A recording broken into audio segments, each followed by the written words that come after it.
Apa kabar pemirsa Trans 7 dimanapun Anda berada? Senang sekali saya Denny alias Chandra bisa bersama-sama dengan Anda di ILK Indonesia Lawak Club. Indonesia Lawak Club adalah satu-satunya acara diskusi di televisi yang menghadirkan debat hangat namun memikat. Setiap masalah dikupas dengan cepat, tepat, dan tidak bermanfaat.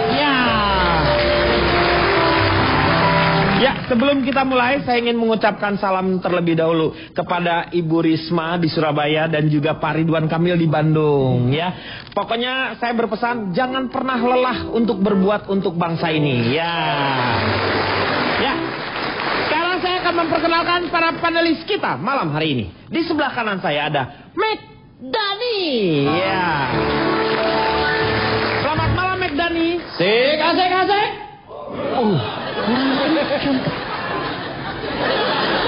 Selamat malam Pak Denny.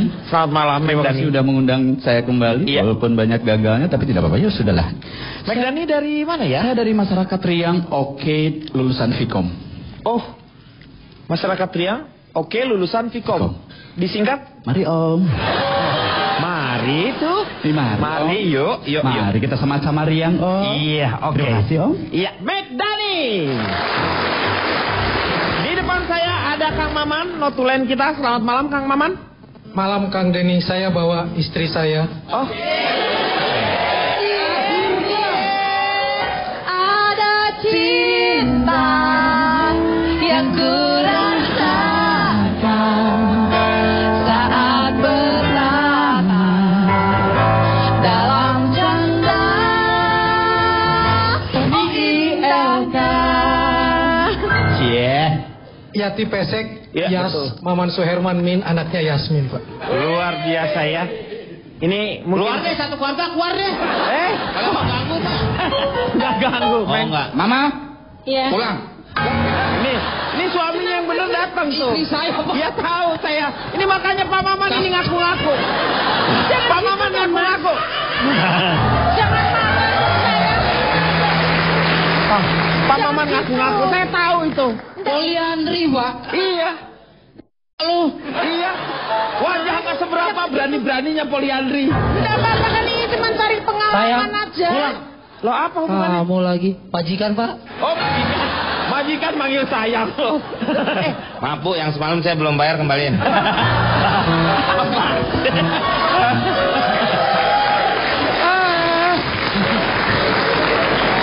Iya. Ayo. Udah balik. Balik. Hah? Di sebelah Kang Maman saya ingin perkenalkan Ibu Yati Pesek.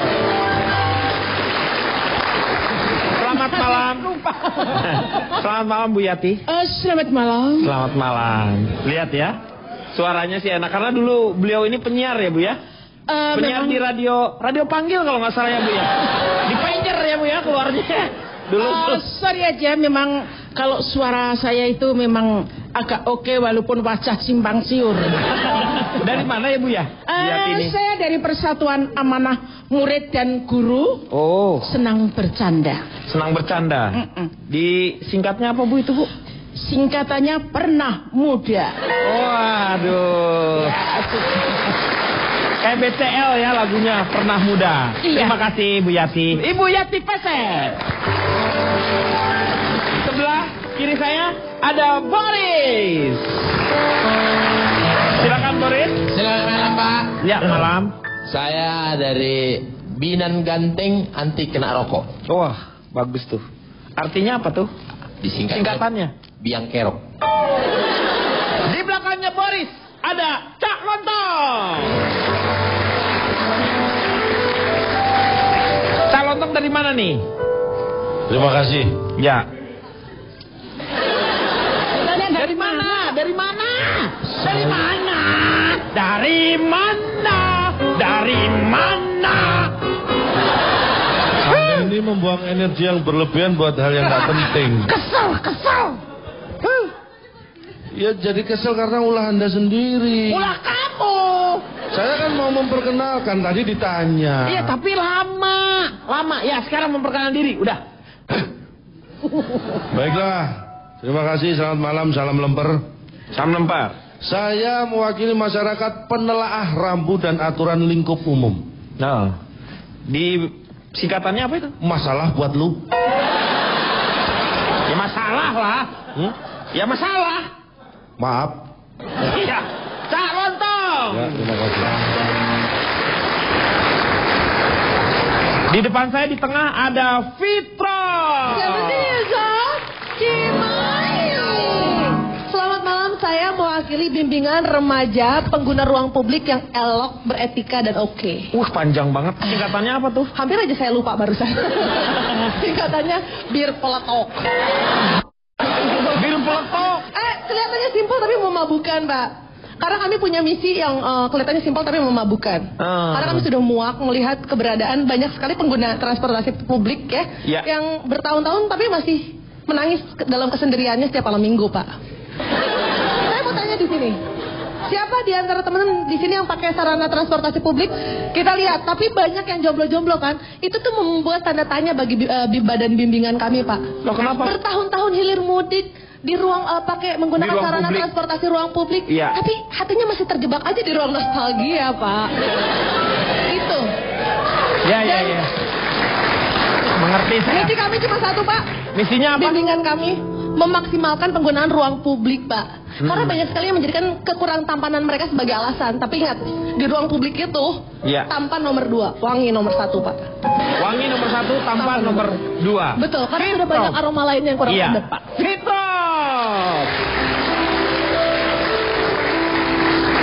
Ya, komentator. Ya. Gimana, Meng? Ruang publik ini, Anda memahami nggak? Oh, sangat memahami. Ini berhubungan dengan pekerjaan saya sebagai master chef. Master chef apa hubungannya? Karena ini hubungannya dengan rasa, Pak. Ruang publik banyak hancur karena tidak ada rasa memiliki, Pak. Wih, gila dalam banget. Wih. Luar biasa. Nanti bisa share ya. Tepukin, Pak. Nggak usah. Nggak usah, udah sepi-sepi aja. Sedikit. Ya. Saya mohon tepuk sekali aja ya, jangan banyak-banyak ya. Banyak-banyak. Untuk komen tepuk sekali. Ya, oke. Hey. Kan Bapak minta tepuk. Lo, nggak usah gue bilangin, gue lempar nih.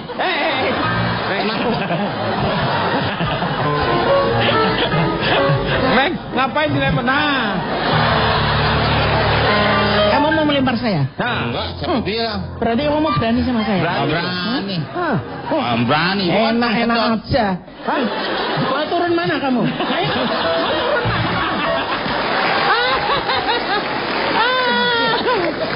Anterin pulang.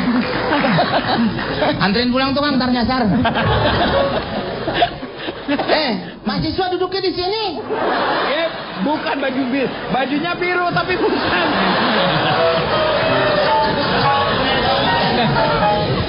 Oke, ya sekarang saya memperkenalkan yang paling belakang ada Pak Jarwo Kuah. Silakan Pak Jarwo, dari mana Pak Jarwo? Saya dari Jarwo, Pak. Iya, saya tahu Pak. Bapak... Iya, saya dari Jarwo.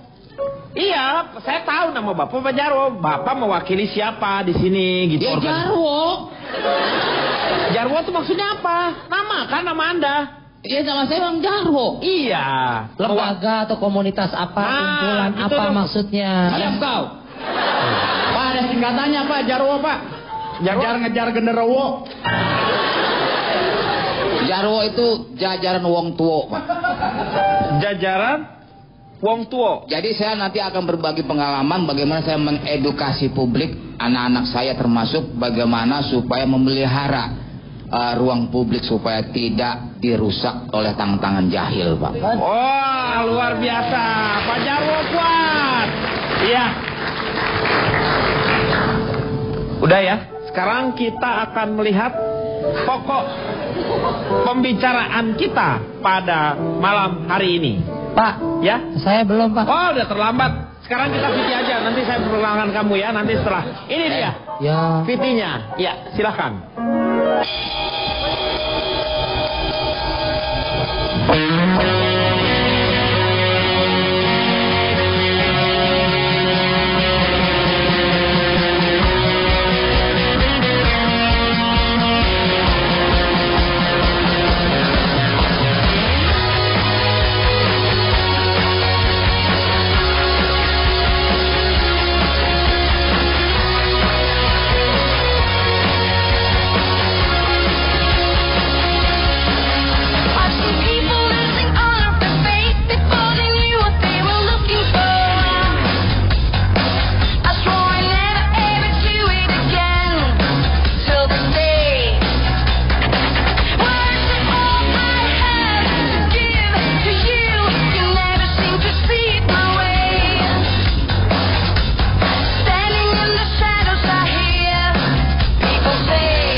langsung tanya sama Anda, langsung memperkenalkan diri dan langsung menurut Anda seperti apa? Boleh Pak? Iya. Sekarang Pak? Iya, besok. Saya dari lembaga pengguna ruang kota baik dan tertata Pak. Bodoh amat. Ya, nggak ditanyain Pak singkatannya apa Pak? Oh, singkatannya apa? Lempar bata Pak. Iya. Oh, iya betul. Apa sih? Tadi Pak, Iya. lembaga pengguna ruang kota baik dan tertata lempar bata Pak. Iya. Iya, gitu udah. Udah. Iya. Udah keluar deh, udah ngomongin itu keluar. Udah selesai. Udah keluar Oh, pendapatnya Pak, Indonesia ini dikenal sebagai bangsa yang ramah dan penuh toleransi Pak. Saya sangat senang sekali dan saya orang yang, kalau saya pribadi Pak, saya orang pertama, saya tidak perokok Pak.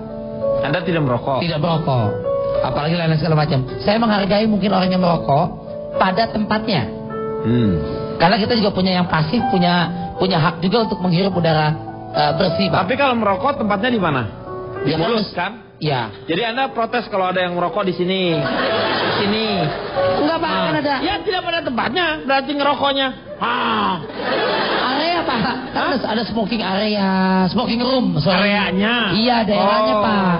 Jadi kalau mau sehat, mau pakai duit lo, mau sakit karena punya lo, Ya. tolong jangan bagi yang lain. Itu dulu. Jadi ada empati, tenggang rasa, ada maksudnya menghargai hak orang lain. Iya. Itu dulu. Kemudian Itu dulu, yang sekarangnya apa? Yang sekarangnya apa? Lu tuh itu dulu. itu Pak. Iya, yang sekarang apa? Yang ditanya tuh yang sekarang, yang dulu udah Interupsi lah. Pak, interupsi. Ya. Maksudnya itu terlebih dahulu gitu mungkin maksudnya Pak. Iya itu kata Vito betul Pak. Itu pertama-tama itu terdahulu. Yang pertama. Gimana sih gua ngomongnya ini bingung amat gua. Iya pokoknya itu Pak ya. Ya, saya pernah melihat bagus sekali Pak. Saya duduk di sebelah seorang ibu Pak. Nggak kenal Pak. Di Bundaran HI Pak. Taunya dia seorang ibu dari mana? Kan bawa anak.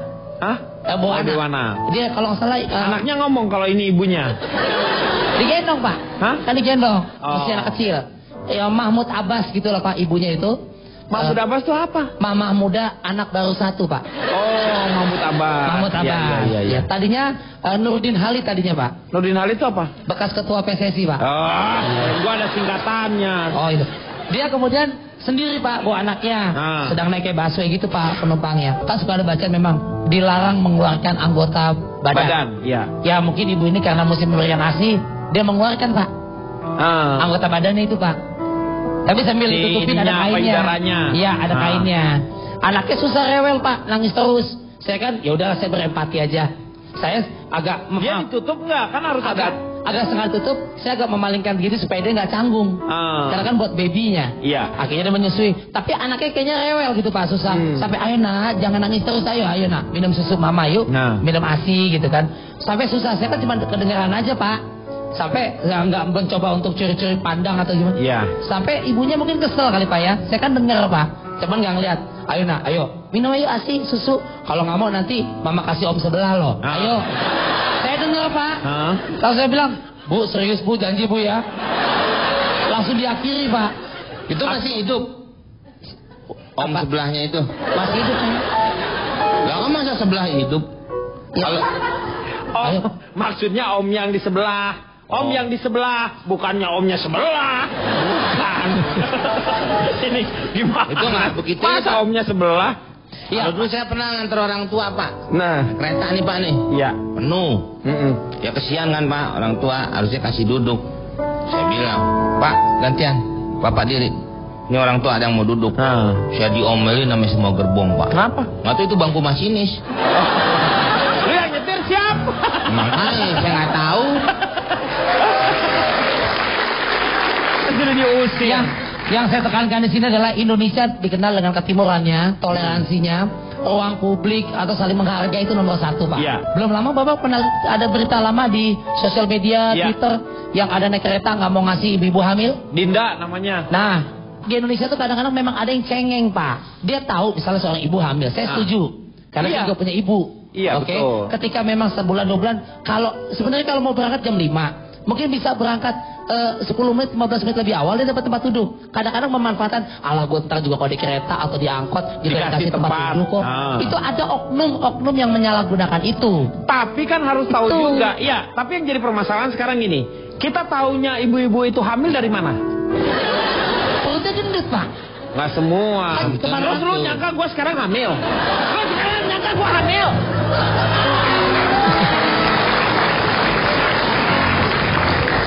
Ya artinya saya setuju dengan adanya transportasi publik untuk umum, ruang terbuka, area publik, tapi saling menghargai. Jangan juga dijadikan kesempatan untuk orang-orang jadi karena pengen dapat tempat duduk dia pura-pura hamil misalnya seperti itu. Jadi saya harap anak-anak remaja yang sekarang itu juga membawa test pack sekalian ya. Jadi begitu ada ibu-ibu hamil kita mau kasih tempat, saya akan kasih tempat, tetapi saya tes dulu ya Bu ya.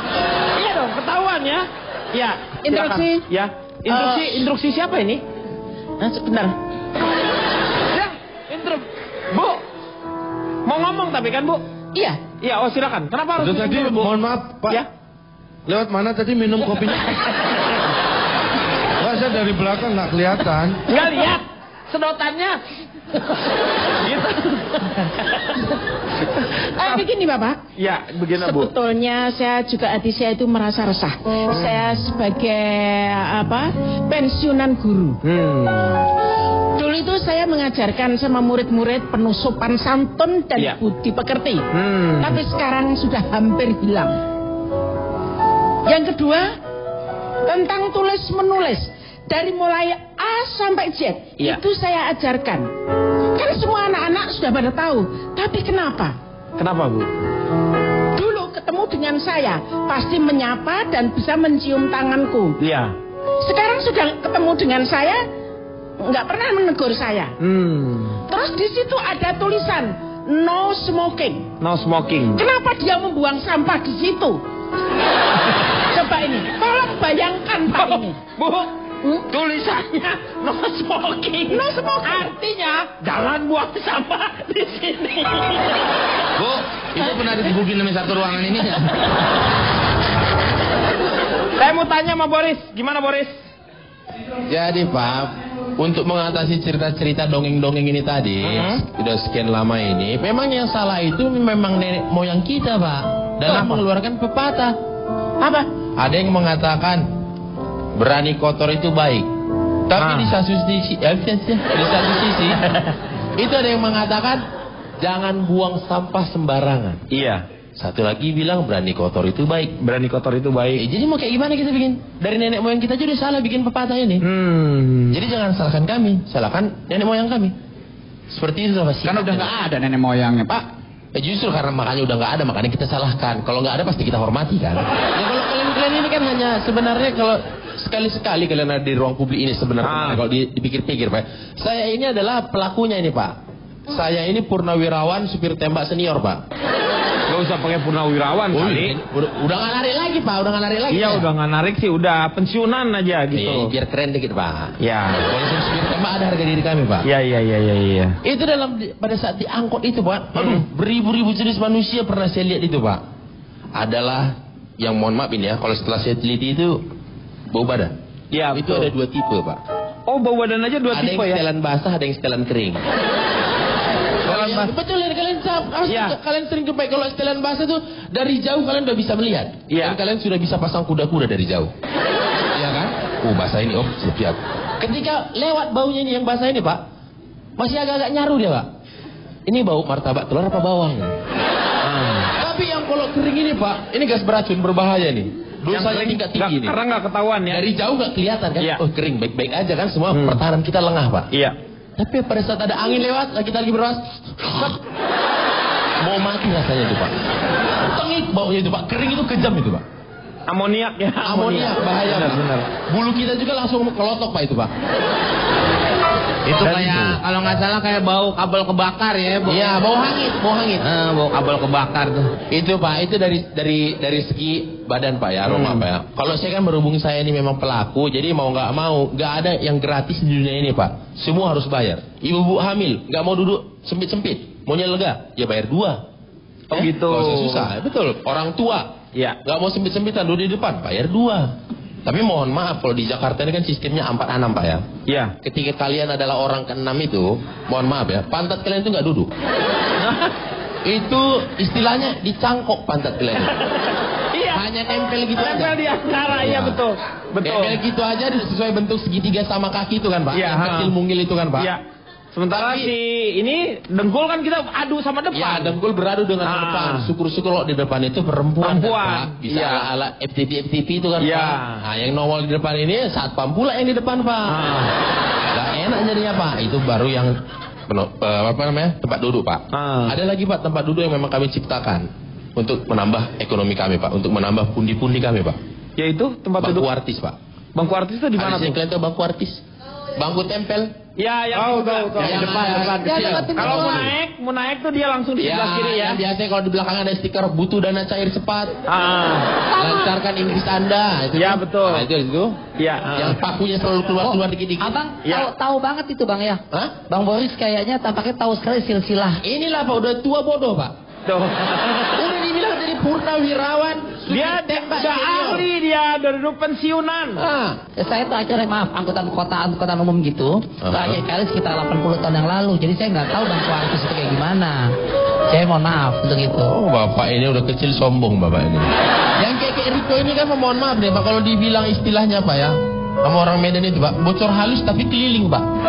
Banyak ya? Banyak. Berarti banyak bocor halus keliling. Itu tepat namanya. Iya. Kita lanjutkan setelah yang satu ini.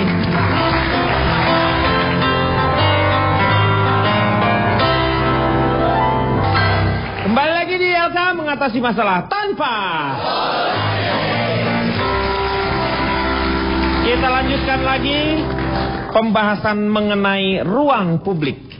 Sebelum saya ke Fitrop, saya ingin mengirim salam untuk para TKI Indonesia yang sekarang bekerja di Hong Kong, di Arab Saudi, di Taiwan, juga di Dubai ya. Semuanya terima kasih karena mereka sudah menonton. Korea Selatan juga. Malaysia Kang, Malaysia, Belanda mereka sudah menonton melalui YouTube. Ya, terima kasih ya.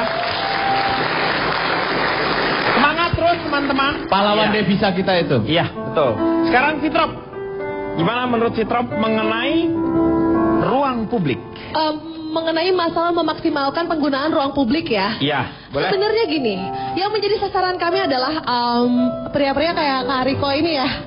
Kalau misalkan tadi dibilang Kak Riko tuh terakhir kali pakai menggunakan sarana ruang publik kapan? Mungkin sekitar 5-6 tahun lalu. That's why, Pak. That's why. Itu alasannya kenapa Kak Riko tuh masih sebatang kara sampai sekarang. Justru di ruang publik itu adalah kesempatan di mana kita bisa ketemu sama sosok yang bikin kita tuh bisa berhenti menangisi kesendirian kita setiap malam minggu, Pak. Bayangin, Pak, apa yang lebih menyakitkan daripada malam minggu? Malam minggu nggak ada ILK, nggak ada pasangan. Apa yang lebih sakit daripada itu, Pak? Iya. Iya benar. Betul. Nggak ada kan? Sekarang gini. Kenapa itu bisa terjadi sama orang-orang seperti Kak Riko? Kalau Kak Riko misalnya dia memang jarang menggunakan sarana publik ya Pak ya? Iya. Itu. Kenapa? Giginya nempel Pak, nempel. Pak kenapa sih Pak? Saya jadiin contoh kemudian juga ngomongnya gitu, supaya orang-orang tuh bisa bercermin, supaya tidak ada Riko-Riko CPR lainnya Pak. Oh iya. Kalau Kak Riko wajar dia mungkin menggunakan kendaraan pribadi seperti gantolnya dan kuda poni ya Pak ya untuk pergi kemana-mana. Ngapain tiap hari naik gantolnya? Sekarang gini, kita udah sering menggunakan kendaraan atau misalkan sering berada di ruang publik, tapi kita masih terjebak di ruang rindu, Pak. Ciri-cirinya, contoh-contohnya cowok-cowok yang masih terjebak di ruang rindu. Kalau misalkan gerimis, dia duduknya di pinggiran kaca, Pak. Kenapa? Soalnya dia hobinya ngeliatin becek. Karena kalau di jalan-jalan yang becek itu dia bisa lihat genangan bersama si dia yang sekarang sudah tidak ada di hari-harinya lagi, Pak. Itu salah satu cirinya. Sebenarnya bersikap sinis di ruang publik itu bisa menguntungkan kita loh Pak. Kalau kita tahu waktu yang tepat. Waktu yang tepat untuk bersikap sinis adalah kalau kita lihat ada makhluk manis di dalam bus yang kepleset, kamu raih bahunya, kamu pegang dia, kamu liatin orang-orang sekeliling yang sengaja atau tidak sengaja ngetawain dia sambil bilang, lu semua nggak punya hati, tau nggak?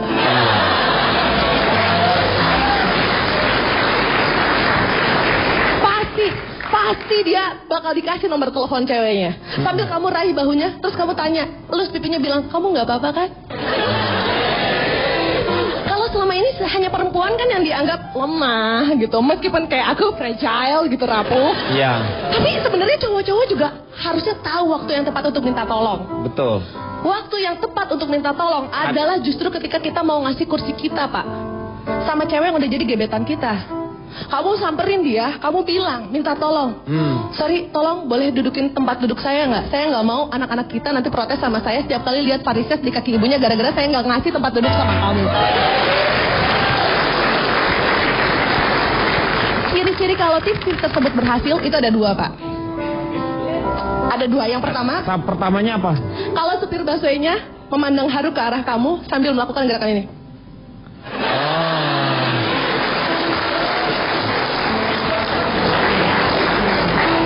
Dan yang kedua, kalau pada saat dihubungi nomor teleponnya diangkat sama ceweknya.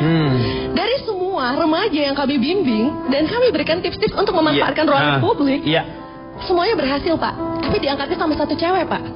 Dan dia mengucapkan kalimat yang sama. Teleponnya sih diangkat, tapi kata-katanya sama, Pak. Seperti apa? Maaf, nomor yang Anda hubungi tidak terdaftar.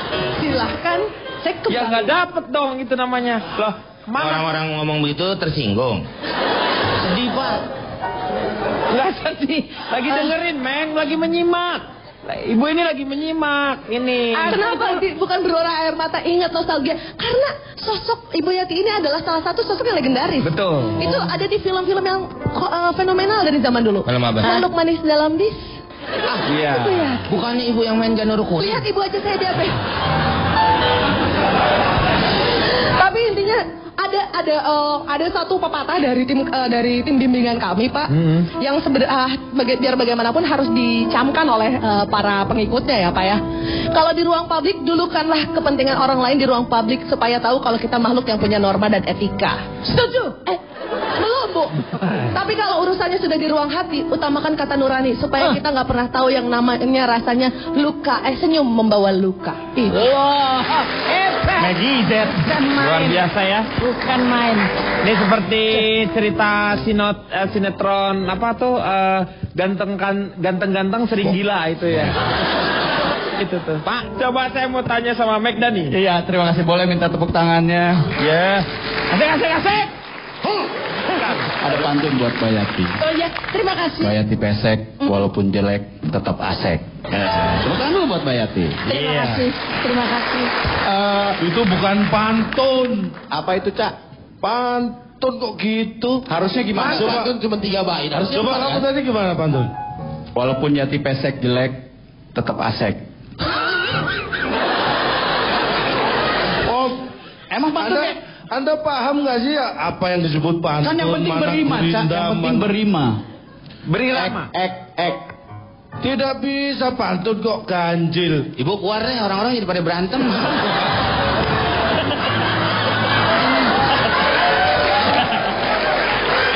Bang. Nanti dulu.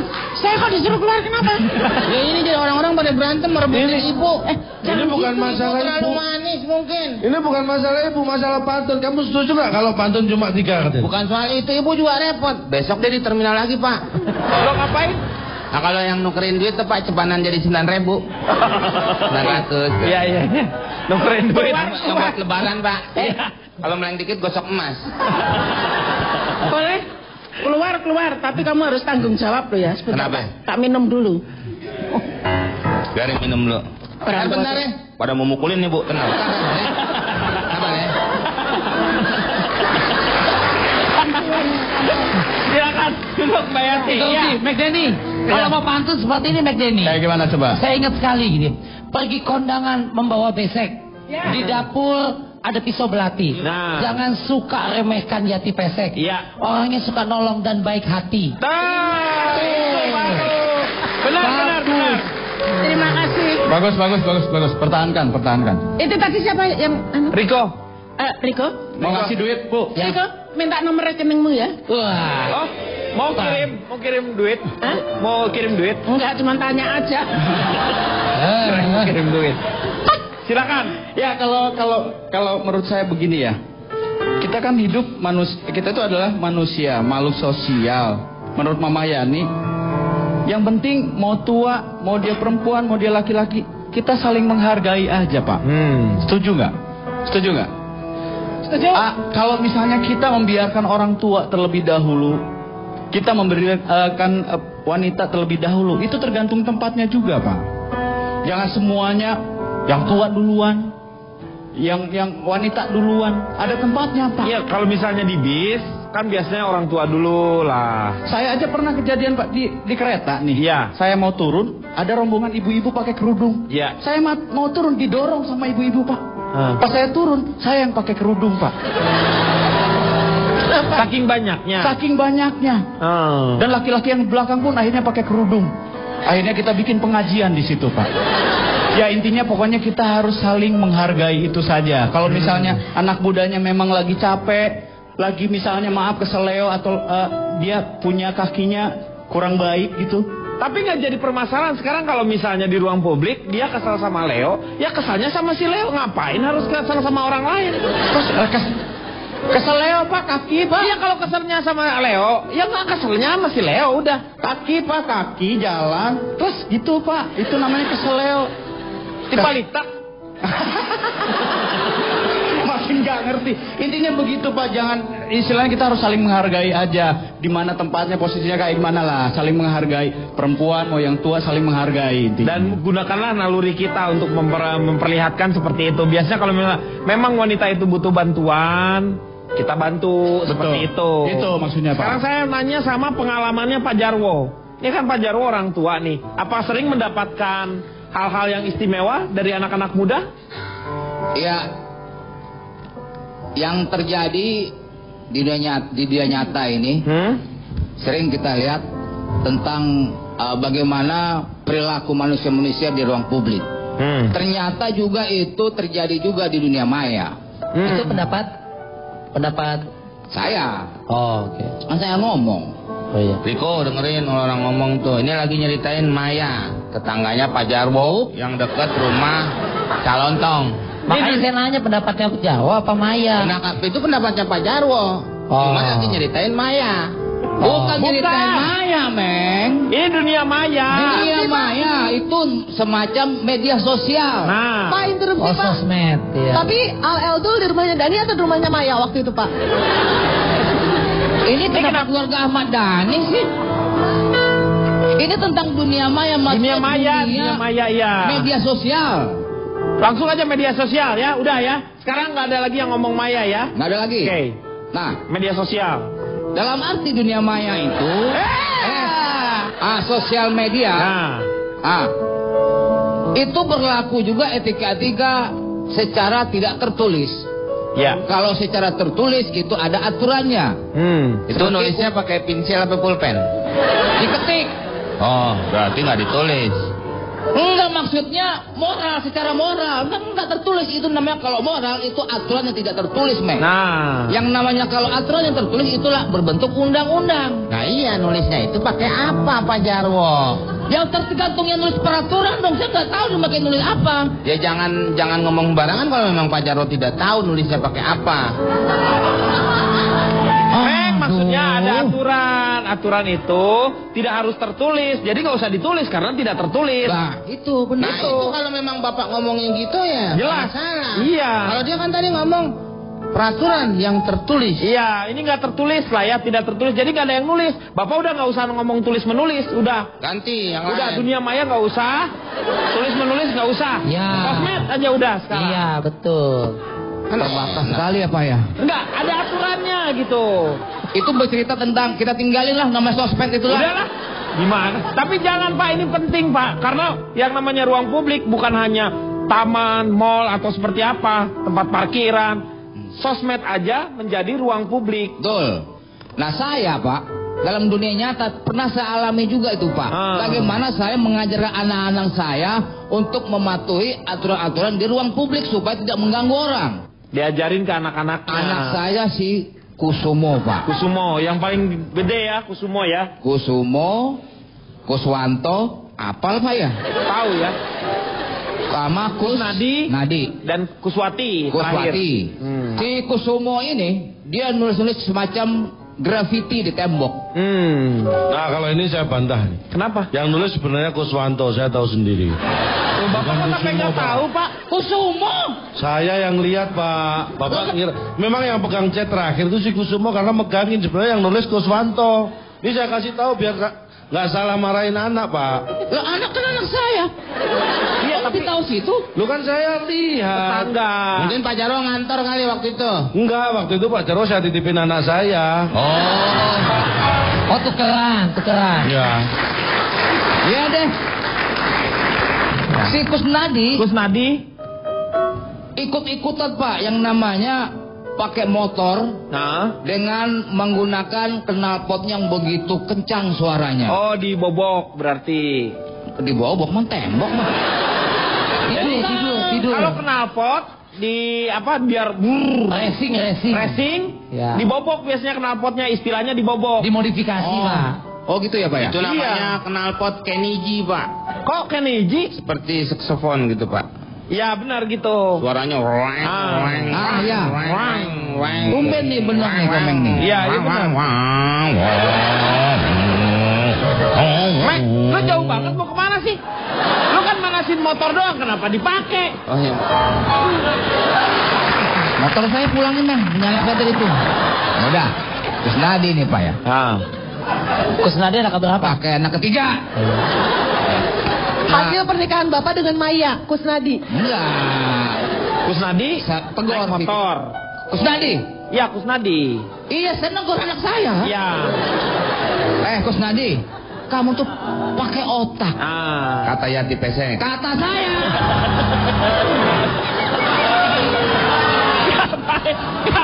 Ngapain ikut-ikutan?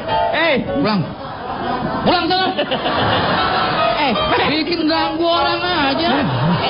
Siapa yang ganggu? Saya akan duduk manis.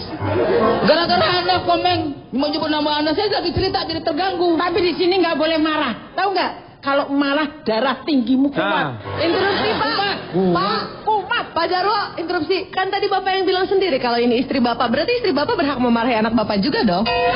Ya istri belum dinikah kok ya. Kalau belum dinikah bukan istri. Dinikah pernah belum memang. Ya? Istri simpanan. Oh pernah kok simpanan. Kayak simpan di gudang maksudnya. Ini lanjut nggak Kusnadinya ya, nih? Itu kan. Ada tapi ada yang salah di sini. Anda memarahi anak Anda si Kusnadi. Ya. Gara-gara naik motor. Enggak Bu, ya naik motor karena dia pasang knalpotnya dirubah. Iya, jadi ribut kan. Jadi ya. Tapi kenapa lingkungan itu kan? Ada kalimat pertama kenapa ke Kusnadi harus marah? Pakai otak. Udah tahu dia pakai motor. Kenapa harus pakai otak dia? Lah kok Bapak ngomelin saya? Oh iya. Si Kusnadi anak Bapak ya? Anak saya. Sorry. Saya suka ikut emosi kalau ceritanya Pak Jarwo ini. Ya. Si Kusnadi ngerti nggak setelah Anda marahi? Dengan bahasa yang lemah lembut. Iya. Persuasif. Akhirnya dia mengerti, Pak. Tapi Anda kok belum ngasih tahu si Kuswanto? Kalau kan Kuswanto kan main itu grafiti seperti itu. Ya tadi karena saya merasa terganggu juga dengan Kusnadi. Iya, Kusnadi dulu. Bukan pilih kasih. Bukan pilih kasih, tapi satu persatu. Bapak cuma sayangnya sama Kuswanti aja. Aku juga sayang kamu. Iya, nanti kita akan lanjutkan ya setelah yang satu ini.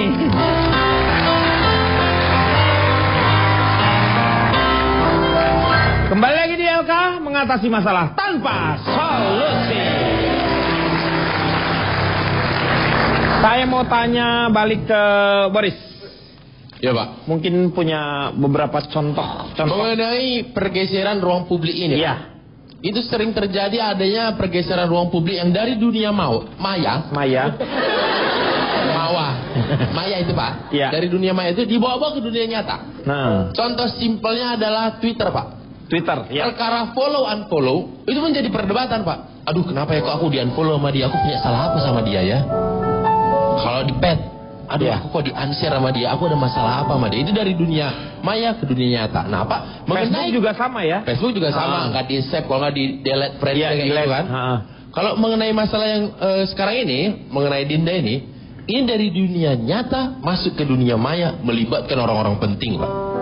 Oh ya? Melibatkan orang-orang penting, Pak. Salah satunya yang dia libatkan adalah perempuan Indonesia yang paling luar biasa. Yaitu? Dinda melibatkan Maya. Dinda melibatkan Nyonya Menir, Pak. Loh kok? Iya, Pak, ada gambarnya nih, Pak. Oh, melibatkannya. Kenapa coba saya lihat ya? Apa? Yahilah Dinda. Yahilah berdiri Dinda. sebentar di kereta. Apa kabar saya? Nyonya Menir berdiri sejak 1919. Lalu selain Nyonya Menir, Pak, ada lagi yang dilibatkan, Pak. Nyonya Menir varises gitu. Ya, selain itu? Selain itu ada lagi dilibatkan, Pak. Bintang horor, Pak. Ini dia, Pak, Susana, Pak.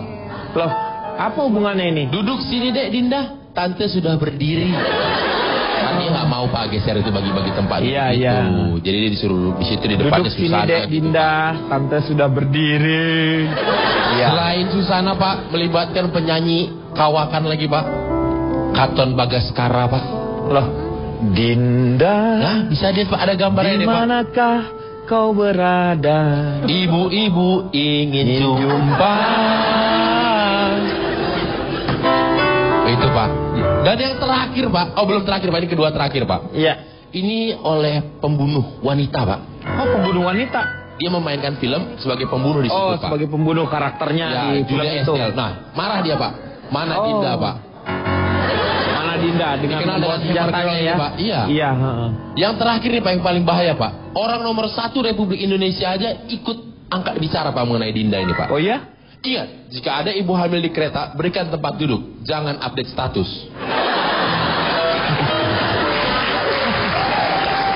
Itu, Pak. Jadi luar biasa, Pak. Jadi kalau misalnya ini lakukan aja yang terbaik ya. Jangan nggak usah harus nge-update status. Iya. Sekarang saya mau tanya sama Cak Lontong. Silakan, Cak. Terima kasih. Saya akan mengingatkannya. Mengapa Anda diberi 2 mata dan 1 mulut? 2 mata dan 1 mulut. Supaya Anda bisa melihat 2 kali terlebih dahulu sebelum bicara sekali. Ya, tajam ya. Gila, keren kata-katanya. Itu belum keren, itu belum keren. Gila, kayak itu belum keren. Dan kayak Feni Rose. Ini belum keren. Kenapa Anda diberi 2 telinga dan 1 mulut? Supaya Anda bisa mendengar 2 kali sebelum bicara sekali. Betul. Belum, ini belum keren. Masih ada lagi. Ada satu lagi. Aduh. Kenapa saya diberi 2 tangan dan 1 mulut? Kenapa? Supaya saya bisa memukul Anda 2 kali sebelum bicara sekali. Nah, ini baru keren. Keren apanya lo? Artinya apa? Kalau kita mengedepankan mikir, tidak akan ada masalah dengan ruang publik. Anda percaya nggak bahwa otak itu berkaitan dengan hati? Ya iyalah, pasti berkaitan dong. Ya, percaya. Iya dah, percaya kan ya kita di sini. Ya sudah, kalau sudah percaya nggak perlu saya jelaskan. Oke, dengan demikian berakhir sudah. Belum. Hah? Oh belum. Ini baru masalah otak dan hati. Otak, ya. Terus saya wujud sekarang ya. Kita bicara ketika itu dimasalahkan, saya akan mencari akar permasalahannya dari mana. Secara umum gangguan di ruang publik ada sebuah. Menurut Project for Public Spaces in New York tahun 1984. Gila loh. Boleh diulangi sekali lagi, Pak? Ya, disuruh ngulang. Project for Public Spaces in New York. Public Space 1984. 1984. Iya. Sekali lagi dong, Cak. Ini nyiksa saya kayaknya ya. Public Space of the Franchise. Ya pokoknya itulah. Jadi ruang publik adalah benda yang digunakan manusia secara bersama-sama. Itu wujudnya banyak sekali. Betul. Dan sekarang memang berubah. Ada 3 sekarang. Ada ruang publik tertutup. Yaitu itu apa? Ruang publik yang ada di dalam bangunan. Iyalah. Kalau ruang publik terbuka, taman. Itu ada bangunan, di dalamnya nggak ada ruang publik. Karena ruang publiknya di luar. Lo gimana sih lo? Gimana? Anda ini susah dijelaskan ya. Kalau ruang publik tertutup, itu adalah ruang publik yang ada dalam bangunan. Iya. Kalau ruang publik terbuka, itu ada bangunan, di dalamnya nggak ada ruang publik. Karena ruang publiknya di luar bangunan. Betul. Ya udah nggak usah diomongin, udah aja di luar yang terbuka. Nanti gitu. Anda tanya, kenapa kok di luar gitu? Enggak akan tanya. Berikutnya ya, secara umum, kenapa itu jadi masalah? Karena ada gangguan. Selama tidak ada yang merasa terganggu dan ada gangguan, sebenarnya itu tidak akan jadi masalah. Iya. Dan Anda tahu gangguan dalam ruang publik dalam bentuk apapun itu ada 3 dasarnya. Bentuknya itu ada 3. Gangguan apa aja? Yang pertama dalam bentuk padat. Gangguan yang cair. Berupa air. Yang ketiga dalam bentuk gas. Yaitu asap. Ada 3 kan tadi. Yang keempat tidak berwujud. Tapi lu kenapa ngomongnya jadi 4? Lu 3. Kan yang keempat gak berwujud. Makanya ada 3. Ya bilang aja ada 4, Cak. Berarti ada 4. Ya gak bisa dong, yang keempat gak berwujud tuh dibilang ada. Kan cair padat. Cair padat gas. Sama tak berwujud kan? Tak berwujud. Makanya ada 3. Karena yang keempat tidak berwujud. Cuma dari keempat. Balik lagi yang tidak berwujud itu apa? Ini. Ini. Suara itu kadang-kadang mengganggu atau tidak? Suara? Iya, mengganggu. Ada wujudnya? Tidak ada. Mikir. Itu yang saya maksud. Ya kan? Ya. Benar. Saya pernah mengalami nih yang tidak berwujud tadi ya. Iya. Saya naik angkot penuh. Ini ada kejadian yang akhirnya merugikan diri saya. Saya nggak tahu salah saya apa, tapi ini merugikan saya. Tiba-tiba handphone yang saya kantongin itu berbunyi. Ada panggilan. Saya angkat. Tiba-tiba saya dipukul oleh orang. Loh kok dipukul? Karena pemiliknya tahu. Oh, copet. Itu bukan kesalahan saya, handphone bunyi. Itu suara membuat saya menjadi korban. Ini aneh. Aneh dari mana? Nggak tahu ya. Lu paling bilang aneh. Anda ini nggak bisa membedakan ya. Kenapa ada istilah copet, rampok, maling? Karena beda, Pak. Pikir. Nggak tahu. Maling itu. Maling. Memang tujuannya semua adalah mengambil harta tanpa orang diketahui, yang bukan haknya dia. Iya. Kalau maling dengan cara tanpa sepengetahuan yang punya, dia masuk ke area properti orang tersebut. Itu kategori maling. Ya. Kalau rampok, dia siap berhadapan-hadapan dengan orangnya dan dengan kekerasan. Itu rampok. Kalau copet, dia tidak perlu memasuki area properti. Jadi di tempat umum. Iya. Nah itu beda semua. Jangan disamakan copet sama maling. Ntar malingnya tersinggung gimana? Iya. Ya, kan? maaf. Beda, kategorinya beda-beda. Tuh ya. Iya. Maaf. Itu suara saja bisa efeknya luar biasa. Saya yang mengalami sendiri. Maka itulah timbul kesadaran kita. Di ruang publik yang penting apa? Toleransi. Kalau ada antrian, ya antrilah. Saya itu paling gak tega kalau di terminal stasiun itu melihat apalagi bapak-bapak ibu-ibu yang sudah tua bawa sepuh ya. Kadang-kadang bawa kardus gede, tas gede. Itu kan kasihan. Saya selalu menolong. Saya mengutamakan mereka, saya tolong. Dan saya tidak pandang bulu, bukan hanya orang tua, saya tolong semua. Semua saya kenakan tarif 25.000. Bapak Porter itu. Itu lu Porter. Lu Harry Porter namanya. Pak, akhirnya saya mensurvei. Mengalami kejadian seperti itu saya survei. Ini survei masuk kategori 3 terberat survei yang pernah saya lakukan. Karena saya berharap seperti keinginan Anda, saya mengumpulkan 100 orang harus pas ini supaya enak kan. Makanya saya survei 32 orang. 32 orang. 100 lu berkurang jadi 32. Sebentar Pak, saya jelaskan dulu. 32 orang ini kepala keluarga. Ada istrinya, berarti sudah 64 orang. Iya.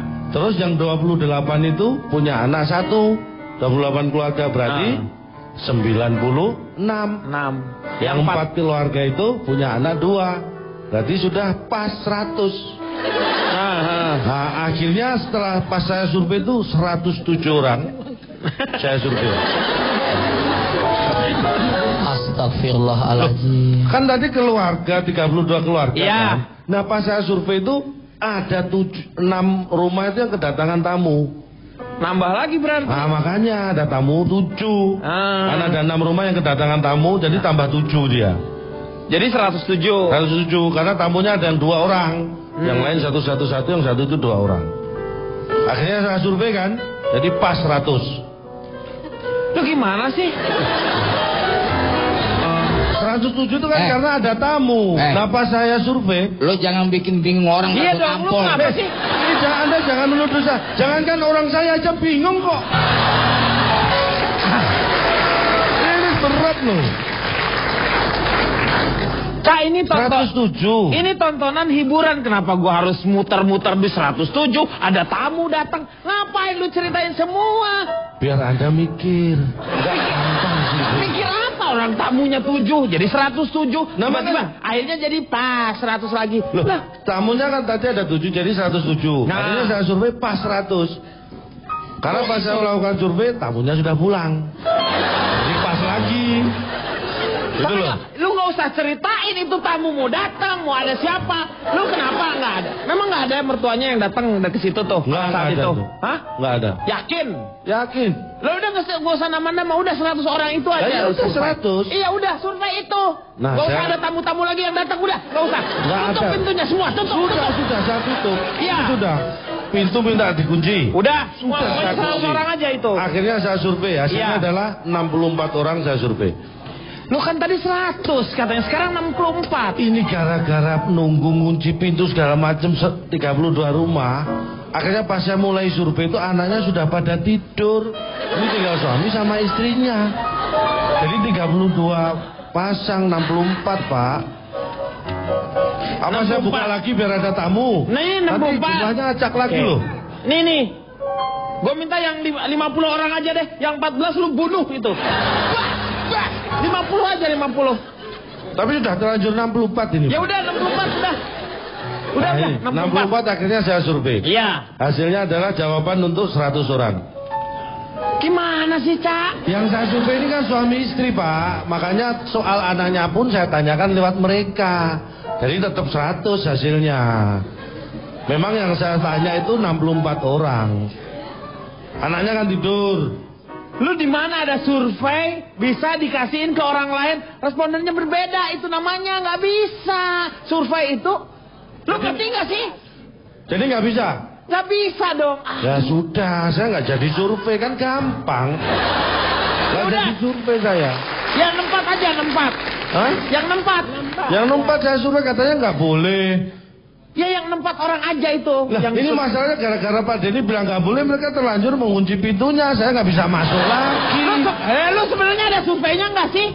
Ada survei nggak? Ada survei nggak? Ada survei nggak? Anda kok jengkel banget sih? Saya yang kekuncian di luar aja nggak jengkel loh. Lu tanya dong yang lain, Cak.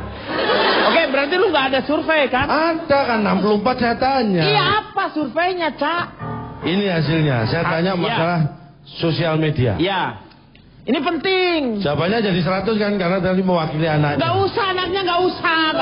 Gak ada yang namanya survei diwakilkan. Ya sudah, ini orang tuanya saja. Iya. Saya tanya suami istri ini. Dari 64 yang saya tanya, itu 50 punya Facebook. 50 punya Facebook. Ya. 14? Anda ini belum selesai kok minta. Yang 45 punya Twitter. Cak, itu kelewatan, Cak. Anda ini mikirnya kapan ini? Mulai sekarang harus mikir. Orang yang punya Facebook ada larangan kah punya Twitter? Iya, benar. Ini bukan masalah. Kalau 50 punya Facebook, memang 14 tidak punya Facebook. Harus jumlahnya sama. Iya. 64. Kan ini Twitter. Jadi yang 50 punya Facebook. Dia juga 45-nya punya Twitter. Ya, tapi 45 itu bukan dari yang 50, dari 64. Iya, dari jadi yang punya Facebook dan Twitter itu adalah 25. Nah, ini diagram pen Pak ya. Ini pelajaran himpunan ya lu ya? Iya. Jadi ini, gimana jadinya orang yang punya sosmed itu? Saya cuma tanya itu, saya nggak mau nyampurin urusan rumah tangga orang, Pak. Nggak ada, terusin lagi. Ini kan suami istri, Pak. Ya sudah, saya cuma tanya. Jadi cuma lu nanya, dari tadi gua lama ngomong sama lo, cuma nanya tuh, ya 25 orang punya Twitter sama Facebook. Iya, benar. 50 punya punya Facebook. Iya. Dari 64. Yang 45 punya Twitter. Iya. Kedua-duanya yang punya Twitter dan Facebook 25. Iya. Hijau gitu. Cuman itu dari tadi gua udah nungguin lu ngomong, kirain ada.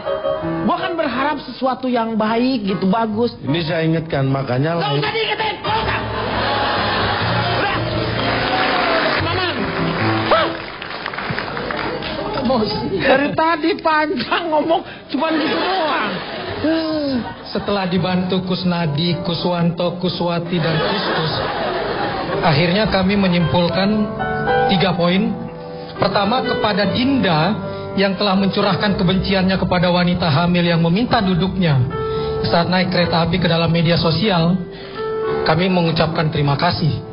Karena tanpa sadar, Dinda telah menyodorkan cermin retak tentang dirinya yang menohok kepedulian kita semua. Kita jadi marah, jadi peduli kepada kondisi itu. Pertanyaannya sederhana, apakah kita tidak juga seperti Dinda? Ya, mungkin kita juga melakukan hal itu, pura-pura tidur, pura-pura membaca dengan serius ketika di depan kita ada ibu hamil, ada manula, ada penyandang disabilitas. Atau kita punya mobil pribadi, tidak mau antri, kita pakai strobo dengan nguing-nguingnya lalu menerabas semua jalan. Padahal itu melanggar undang-undang misalnya. Kenapa saya berterima kasih kepada Dinda? Karena Dinda secara terbuka di media sosial sudah menyatakan permintaan maafnya. Kita pernah nggak secara terbuka mengakui dan meminta maaf?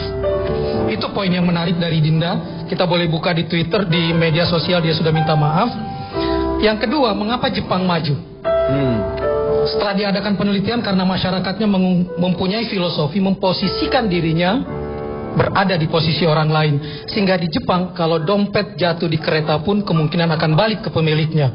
Karena orang yang menemukan selalu berpikiran jangan-jangan yang punya nggak punya uang lagi, gajian baru bulan berikutnya, dan dia pasti akan bingung bayar utang, bingung bayar listrik, bingung beli makan, nanti akan dimarahi oleh anak dan keluarganya, dan dia akan mati karena perbuatan itu. Dan yang menarik dari Jepang lagi, sikap itu membuat orang-orang yang ketahuan korupsi berani mengambil sikap bunuh diri. Di Indonesia yang korupsi tertawa-tawa di layar kaca. Pejabat yang merasa gagal akan mundur karena dia memakai kacamata rakyatnya, bukan kacamata dirinya. Dan wanita yang pulang kerja malam hari terjamin keamanannya karena para prianya berpikir gimana kalau itu adik, istri, atau ibunya. Jadi kata kuncinya adalah memposisikan diri di posisi orang lain. Dalam bahasa kita, empati. Di dalam kata empati ada penggalan kata hati. Seorang pecundang mengambil filosofi, lakukan terhadap orang lain sebelum orang lain melakukannya kepada Anda. Tetapi pemenang pemilik hati akan mengambil filosofi, jangan lakukan kepada orang lain apa yang kita tidak ingin mereka lakukan kepada kita. Iya. Terima kasih Kang Maman. Terima kasih juga untuk teman-teman dari STKIP Setiabudi Rangkas Bitung. Kalau tadi Kang Maman mengambil contoh orang-orang Jepang, mungkin saya ingin membawa sebuah pepatah dalam bahasa Jepang di sini yang menyatakan bahwa anatakara kurusewo bubaita sonotoki, yang artinya ruang publik adalah tempat di mana kita melihat miniatur sebuah negeri. Apabila ruang publiknya resik, berarti negaranya pasti asik. Iya. Sampai jumpa lagi.